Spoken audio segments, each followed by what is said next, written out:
7 अक्टूबर को तड़के सुबह जब इजराइल में लोग रोज की तरह सो रहे थे, शहरों में सन्नाटा पसरा था, तभी फिलिस्तीन के हिमायती संगठन हमास ने इजराइल पर हजारों रॉकेट दाग दिए।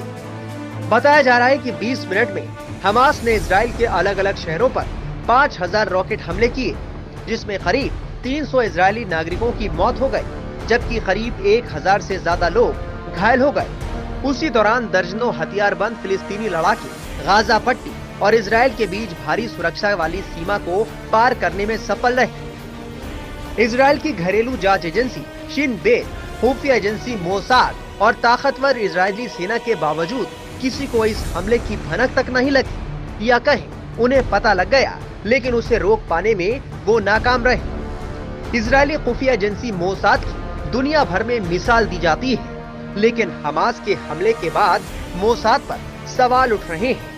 बता दें कि गाजा और इजराइल के बीच की सीमा पर मजबूत बाड़ेबंदी है, वहां कैमरे हैं, ग्राउंड मोशन सेंसर है और सेना की लगातार गश्त होती है। दीवारों के ऊपर कटीले तार लगे हैं, जहां ऐसी घुसपैठ की संभावना कम ही दिखती है, लेकिन हमास के लड़ाकों ने इन दीवारों को बुलडोजर से ढा दिया, तारों को काट दिया और समंदर के रास्ते और पैराग्लाइडर के सहारे इजराइल में घुस गए। इजरायलियों की नाक के नीचे ये हमले हुए, जिसमें हजारों रॉकेट दागे गए। इस वक्त इजराइल के सामने बड़ी चुनौती है। उसने अपने सैकड़ों नागरिक तो गंवाए ही हैं। अब इजराइल के सामने चुनौती है, जिन नागरिकों को बंधक बनाया गया है उन्हें छुड़ाने के लिए इजराइल को उपाय तलाशने होंगे, चाहे वो सैन्य बचाव मिशन से या बातचीत से। इजराइल की सबसे बड़ी चिंता है कि हमास की अपील पर इस संघर्ष में शामिल होने वाले बाकी देशों को कैसे रोका जा सके और इस लड़ाई को पश्चिमी तट तक फैलने से कैसे रोका जाए, क्योंकि लेबनान से लगी उत्तरी सीमा के पार अत्याधुनिक हथियारों से लैस हिजबुल्लाह के लड़ाके इस लड़ाई में शामिल हो सकते हैं। फिलहाल अब देखना होगा कि इजराइल और हमास के बीच शुरू हुआ ये युद्ध कब जाकर थमता है। के हमले के बाद इजराइल की ताबड़तोड़ बमबारी गाजा पर जारी है। इस बीच दो जो ताज़ा खबरें आई हैं उनके मुताबिक इस युद्ध में इजराइल के करीब 600 लोग मारे गए हैं।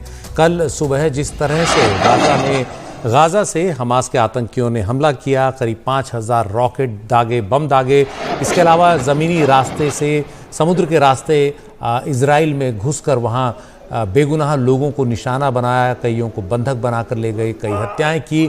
वो सब अब जब सामने आ रहा है तो कुल मिलाकर तादाद करीब 600 दिख रही है, जो अलग अलग एजेंसियों ने बताई है कि इजराइल के 600 लोगों को गाजा के आतंकियों ने निशाना बनाया और मारा और सैकड़ों लोगों को घायल किया है। और इसके बाद इजराइल की ओर से जो ताबड़तोड़ बमबारी की जा रही है गाजा पर, उसमें भी सैकड़ों लोग जो है मारे गए हैं। हमास के जो हमास आतंकी संगठन है उसके कई ठिकानों पर बमबारी हो रही है, उसके इंटेलिजेंस के ठिकानों पर बमबारी हुई है, उसके जो प्रमुख लोग हैं उनके घरों पर, दफ्तरों पर बमबारी हुई है और इस बमबारी में कई आम लोग भी मारे गए हैं। तो इजराइल की जवाबी कार्रवाई है। 300 फिलिस्तीनियों की मौत है, ये एजेंसियों की खबर अभी जो आई है ताज़ा, उसके मुताबिक जानकारी मिली है। और उधर इजराइल के 600 लोग मारे गए हैं। जो संख्या अभी तक 300 बताई जा रही थी वो दरअसल 600 है, यानी दोगुनी। और इसका मतलब है कि इजराइल के हमले अब और भी बढ़ने वाले हैं। इजराइल ने पहले ही कह दिया है कि ये युद्ध हमास के आतंकियों ने उस पर थोपा है, ये पूरी तरह एक युद्ध है और इसमें अब जो भी होगा उसकी जिम्मेदारी हमास के आतंकियों की होगी। इजरायली डिफेंस फोर्सेस ने अपनी पूरी ताकत अब गाजा पट्टी के इलाके में झोंक दी है। गाजा फिलिस्तीन का वो इलाका है जहां हमास की सरकार है, हमास के आतंकी वहां इस वक्त काफ़ी ज़्यादा सक्रिय हैं। हमास को ईरान से समर्थन मिलता रहा है और जिस तरह से हमास ने हमला किया है इजराइल में, वो बताता है कि किस तरह से पिछले कुछ समय में हमास के आतंकियों ने अपनी रणनीति चेंज की है, रणनीति बदली है। इस बार वो ज़मीन के रास्ते आए, गाड़ियों से आए, ग्लाइडर्स से आए, हवाई रास्ते से उतरे इजराइल के अंदर और उसके अलावा एक साथ उन्होंने करीब 5000 बम दागे। और इसके सामने इजराइल का जो आयरन डोम है, जो एक रक्षा कवच उसका है, जो आने वाली बमबारी को या मिसाइलों को रोक देता है, नष्ट कर देता है, वो भी बेबस सा रहा। एक साथ इतने हमलों को वो नहीं झेल पाया और नतीजा ये हुआ कि इजराइल के गाजा पट्टी से लगे कई इलाकों में भयानक नुकसान हुआ है। जान का भी माल का भी। करीब 600 इजरायली लोग, इजरायली नागरिक इसमें मारे गए हैं, कई इजरायली सैनिक मारे गए हैं और गाजा पट्टी से लगे इजरायली इलाके में काफ़ी देर तक कल जो है दोनों ही पक्षों के बीच में लड़ाई चलती रही, आमने सामने की लड़ाई चली, गुत्थम हुए, गोलीबारी हुई और बमबारी हुई। तो ये बिल्कुल एक युद्ध की स्थिति हो गई है दुनिया के सामने। ये एक नई चुनौती बन गई है भारत के सामने, और भी बड़ी चुनौती बन गई है। इजराइल के साथ भारत खड़ा है।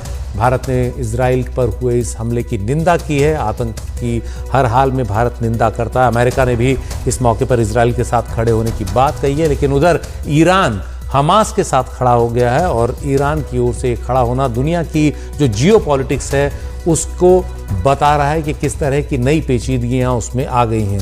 पहले से ही रूस और यूक्रेन के बीच एक युद्ध दुनिया के सामने संकट बना हुआ था। उधर अजरबैजान और आर्मेनिया के बीच युद्ध दूसरा संकट बना और अब खाड़ी देशों में ये लड़ाई इजराइल और गाजा पट्टी के बीच में, गाजा के हमास आतंकियों के बीच एक नई चुनौती बनकर आई है।